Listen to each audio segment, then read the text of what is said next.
Natural Monopoly, Part 2.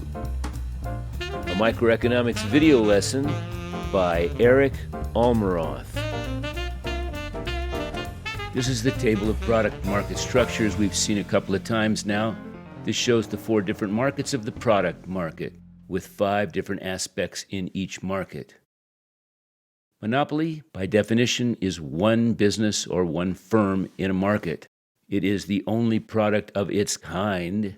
Blocked entry into this market, especially in the sense that natural monopolies in this lesson have complete control of their price-setting power. And in terms of advertising, they won't do it to compete, but they might do it just for public relations to improve the perception of their company. We're mainly talking about companies that are large, like utilities and phone companies and sewer companies, ones that we don't really have much of a choice in choosing our provider. Here is the graph of the natural monopoly we covered in our last lesson, Natural Monopolies Part 1, with all of the important points and labels addressed. Economies of scale means large-scale businesses. The long-run average cost curve below is comprised of many short-run curves linked together. A business starts producing in the short run, increasing inputs to the point of diminishing marginal returns. Then it expands its capacity and begins again and again in new short-run settings to create a long-run curve. This is the long-run average cost curve. Economies of scale refers to businesses which become more efficient, producing at large-scale output levels, such as natural monopolies. When a business spends billions on infrastructure, such as a power company, who creates giant power generators and a massive electrical power grid, it becomes more efficient the more it is able to expand its output to millions and millions more customers. But efficiency will not increase forever as it expands, and at some point efficiency will become constant. Eventually, increasing output will create inefficiencies.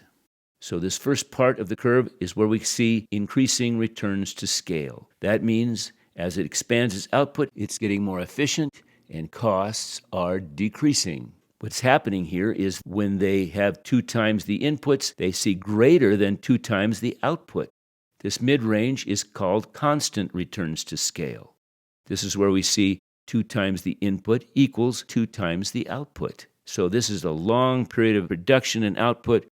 By generating more and more productivity and output, they're maintaining the same level of efficiency at this point. And this is a good thing because their costs are remaining constant. But then, just like what happened in the law of diminishing marginal returns, over here we see decreasing returns to scale. And basically this is answered by saying the business is just getting too big. Too much management, too much red tape, too unwieldy to deal with at large scale. And businesses can get too big to where they become inefficient. And this is where we would see with 2 times the input, we would see less than 2 times the output, and therefore their costs would increase. At the beginning, with increasing returns to scale, the costs are decreasing. In the middle, the costs are staying the same. And at the end here, over on the right, costs are increasing as they become less efficient. Sort of a large-scale version of the law of diminishing marginal returns.